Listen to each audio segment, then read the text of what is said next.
കേരളം തെരഞ്ഞെടുപ്പ് ചൂടിലേക്ക് കടന്നിരിക്കുകയാണ്. കേരളത്തിലെ എല്ലാ മണ്ഡലങ്ങളിലും കനത്ത പോരാട്ടം നടക്കുകയാണ്. ഈ സമയത്ത് മുഖ്യമന്ത്രി പിണറായി വിജയന്റെ മണ്ഡലമായ ധർമ്മടത്തും വലിയ പോരാട്ടമാണ് നടക്കുന്നത്. ഇത്തവണ പിണറായി വിജയന് അത്ര എളുപ്പത്തിൽ ഭൂരിപക്ഷം കൂട്ടി ജയിച്ചു കയറാൻ സാധ്യമല്ല എന്ന ചില സൂചനകൾ ധർമ്മടത്തു നിന്നും പുറത്തേക്ക് വരികയാണ്. ധർമ്മടത്ത് UDF സ്ഥാനാർത്ഥിയുടെ പ്രകടനത്തിന് നേരെയും പ്രചാരണത്തിന് നേരെയും CPM പ്രവർത്തകർ വ്യാപകമായ അക്രമങ്ങൾ അഴിച്ചുവിടുന്ന നിരവധി വാർത്തകൾ നമ്മൾ കണ്ടു. കാരണം ധർമ്മടത്ത് ഒരു പിണറായി വിജയന്റെ ഭൂരിപക്ഷത്തിൽ കുറവ് വരുമോ എന്ന ആശങ്ക CPMന് അകത്ത് തന്നെ ഉണ്ട് എന്ന ചില സൂചനകളാണ് പുറത്തേക്ക് വരുന്നത്. എന്തായാലും ധർമ്മടത്ത് 15,000-ൽ പരം വോട്ടുകളുടെ ഭൂരിപക്ഷത്തിൽ ജയിക്കുമെന്നാണ് UDF സ്ഥാനാർത്ഥി PV അബ്ദുൾ റഷീദ് ഇപ്പോൾ മാധ്യമങ്ങളോട് ആത്മവിശ്വാസം പ്രകടിപ്പിച്ചുകൊണ്ട് പറഞ്ഞിരിക്കുന്നത്. ശക്തിയേറിയ മത്സരവും ചെറിയ ഡീലുമാണ് താൻ ആദ്യം പ്രതീക്ഷിച്ചത്. എന്നാൽ ഇടതുപക്ഷ കേന്ദ്രങ്ങളിൽ നിന്നടക്കം വലിയ സ്വീകരണമാണ് തനിക്ക് ലഭിച്ചത് എന്നാണ് അബ്ദുൾ റഷീദ് ഇപ്പോൾ മാധ്യമങ്ങളോട് പറഞ്ഞിരിക്കുന്നത്.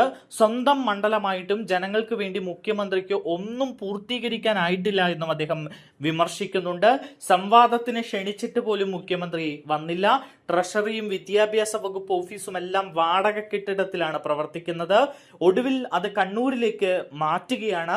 ഏറ്റവും കൂടുതൽ സർക്കാർ ഓഫീസുകൾ വാടക കെട്ടിടത്തിൽ പ്രവർത്തിക്കുന്നത് മുഖ്യമന്ത്രിയുടെ സ്വന്തം മണ്ഡലമായ ധർമ്മടം മണ്ഡലത്തിലാണ് എന്നും അബ്ദുൾ റഷീദ് ആഞ്ഞടിക്കുന്നു.